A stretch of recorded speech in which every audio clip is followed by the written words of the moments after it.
Alloh bizga sinov berganda azizlar, bitta iltimos.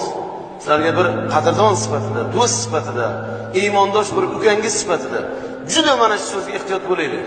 Ayollarda bitta yomon so'z bor, erkaklarda bitta yomon so'z bor. Ayollardagi eng yomon oxiratni uydirib bitta yomon so'z nima bilasizmi? Kelinlarni malik bo'ldi. Ketdi. U ayol tamom. Nolga tushdi.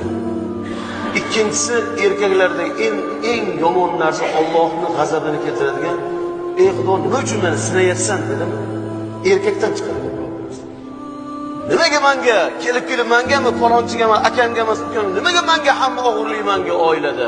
Nimaga menga hamma menga nima qiladi? Meni kim? Mana shu narsa ketdi. Mana shu tilga ehtiyot bo'laylik.